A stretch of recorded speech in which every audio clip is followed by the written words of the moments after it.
Welcome! Woo! Welcome! To the English Academy Awards! Oh yeah, yep.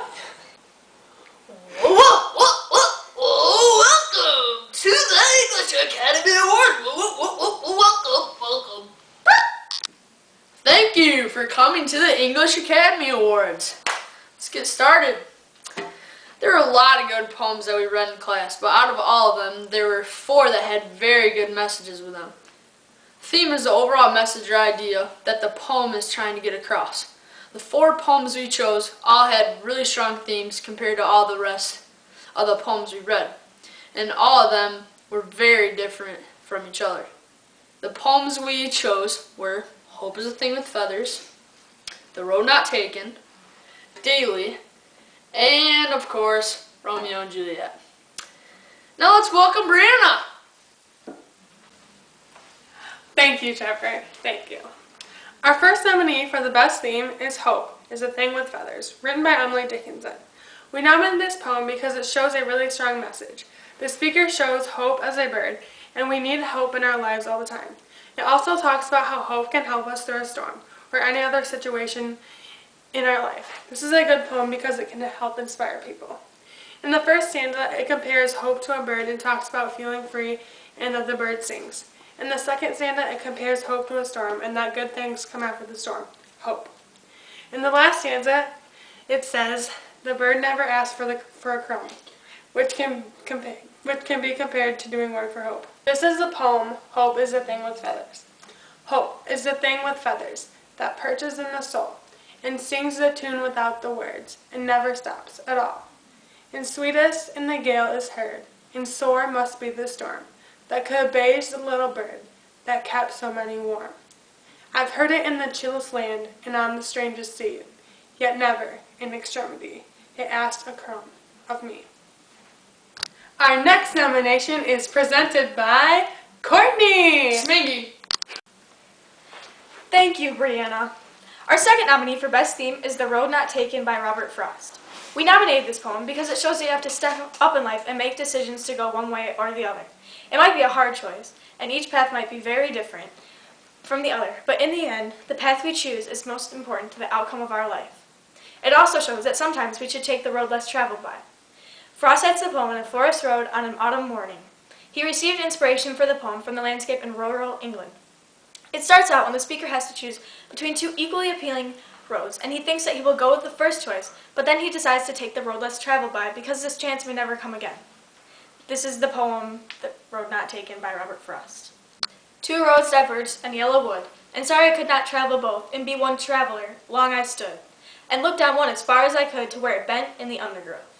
Then took the other just as fair, and having perhaps the better claim, because it was grassy and wanted wear, though as for that passing there, had worn about the same. And both that morning equally lay, in leaves no step had trodden black.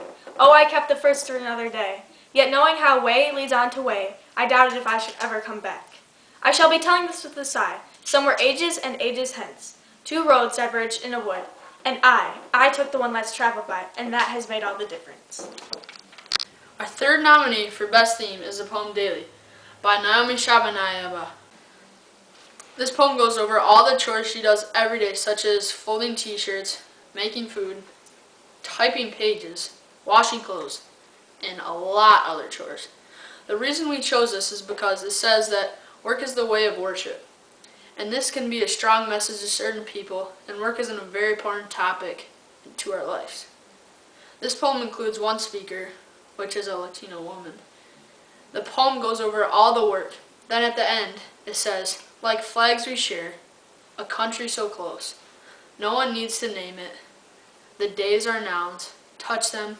The hands are churches. Our hands that worship the world. Which is a meaningful part of the poem because it compares all the work she does to worship. One possible theme of this poem could be that happiness can be found in daily work and chores. These shriveled seeds we plant, corn kernel, dried bean, poke into loosened soil, cover over with measured fingertips. These t-shirts we fold into perfect white squares, these tortillas we slice and fry into crisp strips.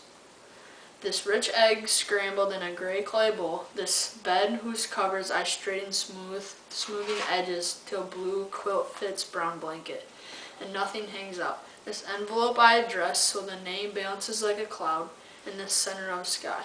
This page I type and retype. This table I dust till the scarred wood shines. This bundle of clothes I wash and hang and wash again, like flags we share. A country so close, no one needs to name it. The day or a noun, touch them. The hands are churches that worship the world. Wait a second. Let's give it up for Brianna! Okay! Sorry. The fourth nominee for the best theme is Romeo and Juliet, which is a play and a poem written by Shakespeare. Reasons we nominated this play was partly because there's so many different themes, such as the forcefulness of love, love is the cause of violence, the individual versus society, and the inevitably of fate, also just the theme of love in general. The themes in this stuck out a lot more than the other poems that we read in class. A scene that shows that love is the cause of violence is in Act 2, Scene 6. This is between Friar Lawrence and Romeo before Romeo and Juliet get married. Friar is warning him about the love that they have. Enter Friar Lawrence and Romeo! So smile the heavens upon this holy act, that after hours with sorrow chide us not. Amen, amen. But come what sorrow can, it cannot countervail the exchange of joy that one short minute gives me in her sight. Do thou but close our hands with holy words, then love devouring death do what he dare. It is enough, I may but call her mine. These violent delights have violent ends, and in their triumph die, like fire and powder, which as they kiss consume. The sweetest honey is loathsome in its own deliciousness, and in the taste confounds the appetite. Therefore, love mildly, long love doth, so too swift arrives as too slow. Hi, Here comes the lady, oh so light of foot, will never wear out the everlasting flint. A lover may bestride the gossamers, the ideas in the wanton summer air, and yet not fall, so light is vanity.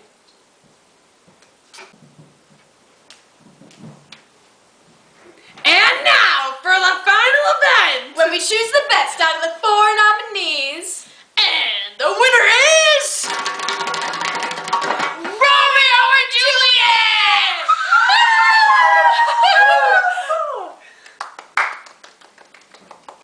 We chose Romeo and Juliet as best theme because the audience can pick out different themes from it. Because there is many themes and they're all very meaningful. Shakespeare shows that you can't stop love and things people will do for love. One powerful message that shows is what goes around comes around. When the two families hated each other, they ended up losing their loved ones. Here's your award, Shakespeare. Come on up.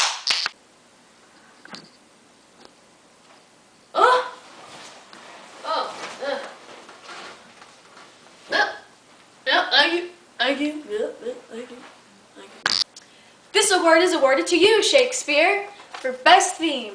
Great. And here's a sword with flowers to show violence and romance. It's cute. Thanks. Well, thank you very much. Thank you. I accept this award with much gratitude. I always had the idea of making a play with two star-crossed lovers. Thought it'd be a great idea to mix romance and violence because everybody digs romance and the guys love action, so alright. And I like using my own Shakespearean language, and it wasn't only a play. I wrote it in iambic pentameter, so it can be considered a poem also. I would have to thank everyone that put the time and effort to the play, because we've spent hours and hours on this play. So, thank you all. Thank you all. Well, that's that. Yep. So go home now. Bye! Peace, sucker. Shake your money, make it like somebody about to pay.